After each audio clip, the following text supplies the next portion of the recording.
নমস্কাৰ বন্ধু বান্ধৱীসকল আপোনালোক সকলোকে মই সুৰজ চেত্ৰীয়ে পুনৰবাৰ টিপছ অসম ইউটিউব চেনেলটোলৈ স্বাগতম জনাইছোঁ। বন্ধু বান্ধৱীসকল এই ভিডিঅ'টো আপোনালোকৰ বাবে অতি গুৰুত্বপূৰ্ণ হ'বলৈ গৈ আছে, কিয়নো এই ভিডিঅ'টোত মই আপোনালোকক জনাম যে মাত্ৰ 10টা কুকুৰা পোহপাল দি আপোনালোকে কেনেকৈ প্ৰায় 14000 টকা উপাৰ্জন কৰিব পাৰে সেই বিষয়ে এই ভিডিঅ'টো আপোনালোকে প্ৰথমৰ পৰা শেষলৈ ভালকৈ চাব। আৰু যদি আপোনালোকে এই চেনেলটোত প্ৰথমবাৰ আহিছে তেনেহ'লে চেনেলটো সাবস্ক্ৰাইব কৰি ওচৰতে থকা বেল ঘণ্টিটো প্ৰেছ কৰি দিব।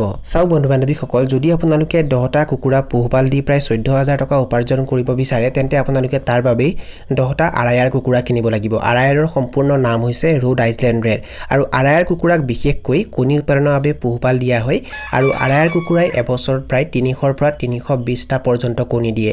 আৰায়াৰ কুকুৰাই বহুত বেছিকৈ কণী দিয়ে, সেইকাৰণে আৰায়াৰ কুকুৰাক কণী উৎপাদনৰ বাবে পোহপাল দিয়া হয় আৰু আৰায়াৰ কুকুৰাৰ এটা কণীৰ দাম প্ৰায় 10ৰ পৰা 15 টকা পৰ্যন্ত হয় আৰু আৰায়াৰ কুকুৰাৰ কণী দেখিবলৈ মুগা ৰঙৰ হয়। আপোনালোকৰ ওচৰত যদি কোনোবাই আৰায়াৰ কুকুৰা পোহপাল দি আছে বা যদি আপোনালোকৰ ওচৰত আৰায়াৰ কুকুৰাৰ ফাৰ্ম আছে তেন্তে তাৰ পৰা আপোনালোকে 10 জনী বা 12 জনী আৰায়াৰ কুকুৰা কিনিব পাৰে। কিন্তু যদি আপোনালোকৰ ওচৰত এনেকুৱা ধৰণৰ সুবিধা নাই তেন্তে আপোনালোকে আৰায়াৰ কুকুৰাৰ পোৱালিও কিনিব পাৰে। আৰায়াৰ কুকুৰাৰ এদিনীয়া এটা পোৱালিৰ দাম প্ৰায় 45 টকাৰ পৰা আৰম্ভ কৰি 50 টকা বা 60 টকা পৰ্যন্ত হয়, কেতিয়াবা 70 টকালৈ হয়। যদি আপোনালোকে এদিনীয়া পোৱালি লৈ কাম আৰম্ভ কৰিম বুলি ভাবে তেন্তে আপোনালোকে 50টা পোৱালি কিনিব লাগিব, কিয়নো বেছিভাগেই 50টাৰ তলত পোৱালি বিক্ৰী নকৰে। আৰু যদি আপোনালোকে 50টা পোৱালি লৈ কাম আৰম্ভ কৰে তেতিয়া পোৱালিবোৰ যেতিয়া ডাঙৰ হ'ব তেতিয়া আপোনালোকে সিহঁতক কণী উৎপাদনৰ বাবে ৰাখিবও পাৰে, নাইবা আপোনালোকে 10 জনী বা 12 জনী কুকুৰা ৰাখি বাকিখিনি বিক্ৰীও কৰিব পাৰে, সেইটো আপোনালোকে সিদ্ধান্ত ল'ব। বন্ধু বান্ধৱীসকল, আৰায়াৰ কুকুৰাবোৰক আপোনালোকে বাহিৰত মুকলি ঠাইত এৰিও পোহপাল দিব পাৰে, লগতে শাক পাচলিৰ পেলনীয়া অংশ, সেউজীয়া ঘাঁহ বন, ইয়াৰ উপৰিও আজোলা খুৱাইও পোহপাল দিব পাৰে।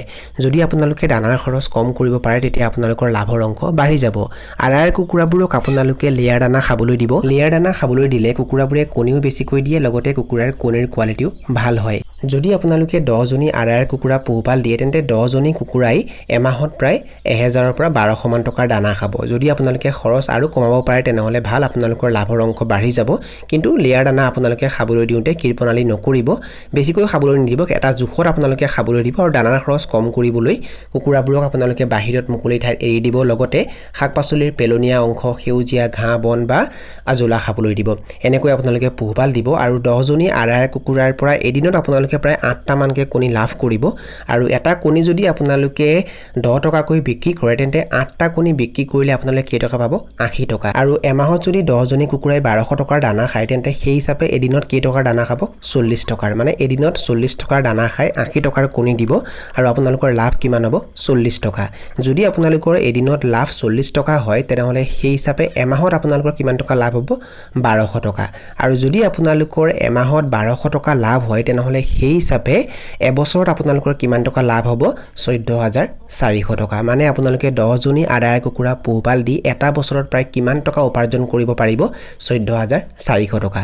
বন্ধু বান্ধৱীসকল, এই 10 জনী আৰায়াৰ কুকুৰা যে আপোনালোকে পোহপাল দিব, ইহঁতক আপোনালোকে বহুত বেছি সময় দিয়াৰ কোনো প্ৰয়োজন নাথাকে। এদিনত প্ৰায় 5 বা 10 মিনিট সময় ইহঁতক দি আপোনালোকে এটা মাহত প্ৰায় 1200 টকা আৰু এবছৰত প্ৰায় 14400 টকা উপাৰ্জন কৰিব পাৰে, নাইবা আপোনালোকে ঘৰত কণী খাবৰ বাবেও 10 জনী বা 12 জনী আৰায়াৰ কুকুৰা পোহপাল দিব পাৰে। তেতিয়া আপোনালোকে বেলেগৰ পৰা কণী কিনিব নালাগিব, আপোনালোকৰ কণী কিনা পইচাখিনি বাচি যাব।